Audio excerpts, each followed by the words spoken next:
Alright, so for our presentation we did technology and shark research, and I'm Brenden Brien. I'm Adam. I'm Dan. I'm Andrew Fellin. So this is the beta remote underwater video, also known as BRUV. Basically what it is, it's like a remote control device like an RC car or anything like that, but obviously the swimmy version, and it swims through the water and records whatever is to be seen. So in our case, obviously they'd be looking for sharks. It's very useful for looking for like observing the sharks in their natural habitat because there's no human in the water. So it's like you're not going to be disturbing them as much. They might behave a little more regularly than they naturally would. This makes studying sharks safer also because you don't have to worry about potentially being bitten by a shark. And like I said before, it doesn't alter their behavior like it normally would. So the Global Finprint project is the largest shark assessment to date, and they actually use beta remote underwater video to study reef sharks. So this is a picture of it. This is a stingray, I believe. It's kind of hard to tell.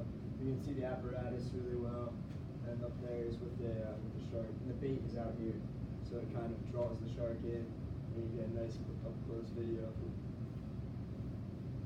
This is not laser telemetry, even though I wish it was. Laser telemetry is a device made up of two lasers attached to an underwater camera. In this case, it's actually a GoPro, which is kind of cool. And it reads, the lasers read the angle of the shark, so you can actually estimate how big it is, how far away, and it's a really good way to study the shark without actually being in the water and disrupting its natural habits. Alright, so I did acoustic tagging. This is tagging for a shark. It tags very actively. It's a small sound emitting device. They tag all the movements of the shark from where it swam to wherever the shark goes. When using this kind of tagging, the most efficient way is to use it in like a private lake, a river, any kind of like little area. You don't want to use this in the ocean most of the time. It's a real time. It tells exactly where the shark is at that moment, and it gives a 3D layout of it where it actually is. This kind of tagging doesn't cost that much money, even though it still has a pricey tag on it, and it will last about 10 years. So at least it'll last for a while. Each tag also gives a different information code. So when you place it onto the shark gets its own code, and that when the data comes back, it'll automatically go into right onto whatever you're putting it on, so that they know which is which. And then I did conventional tags. This tag can tell fishermen and scientists when they've caught this kind of shark before or animal before. This also gets a identification number too. Just like I said before, it puts all the data in the right position. It shows the growth rates, and if it swam from here to like across the Atlantic Ocean and they recapture over there, it'll show when you get the tag back. It'll show exactly how fast it moved, how long it took to get there. Just like it says here in the growth rates, how fast it grew while it was swimming. And as you can see down in this corner over here, it just looks like a little plastic tube that goes into the shark like this. And the size though varies on how big the shark is, and like the littler ones obviously used for like a little fish or something, but the bigger ones they'll use for a bigger shark. The tagging I focused on was satellite tagging, and this tag's attached to the lower dorsal fin of the shark, and it stays on the shark until a pre-programmed date, where at that point it'll float to the surface, and once it breaks the surface, the information can be relayed to a satellite, and that's when researchers can analyze that information.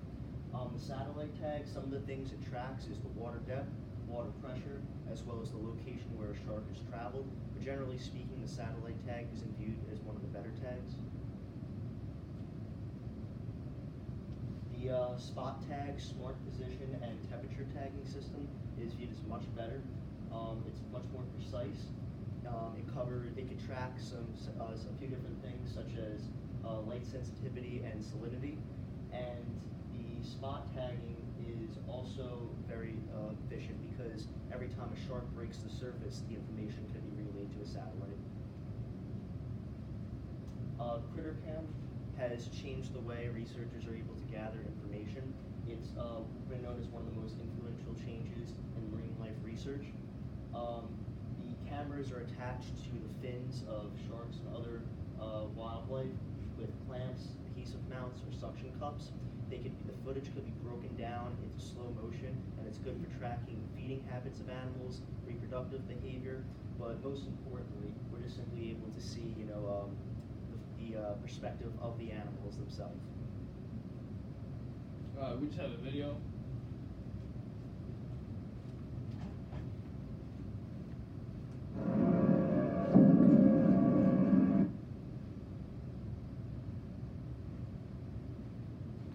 Pulling the boat?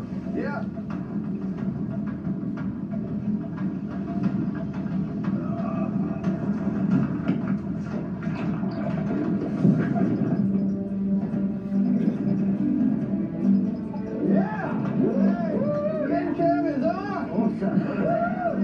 Well done. All right, well, the fin cam's right at the base of the dorsal fin of the first great white shark in New Zealand. I'm pretty sure I was recording, and this is going to be awesome. Hopefully, it will lead them to a shark of truly legendary proportions. The fin cam will pop off within 3 to 4 hours, and maybe it's going to lead us back to this layer of where these monster sharks live. Certainly, if the rumors are true, there's got to be a bigger shark out there.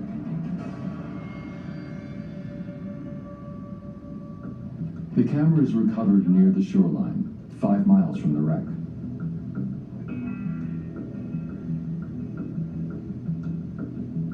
Wow, that's cool. See the scar on his head? That's such a cool perspective. The footage shows the head of the great white as it circles the boat. After a few minutes, it moves off along the reef. It's amazing to me how often it's coming up on other sharks. There's another shark. They're coming sort of head on to each other. This guy gives he gapes. It's the first time the natural behavior of these New Zealand whites has ever been captured. It also reveals important clues about their interactions and social structure. It looks like he's heading sort of to the northwest. Could there be whales maybe in that area? Probably got all kinds of big animals really close to shore. Big prey means big sharks, maybe even the biggest shark ever recorded.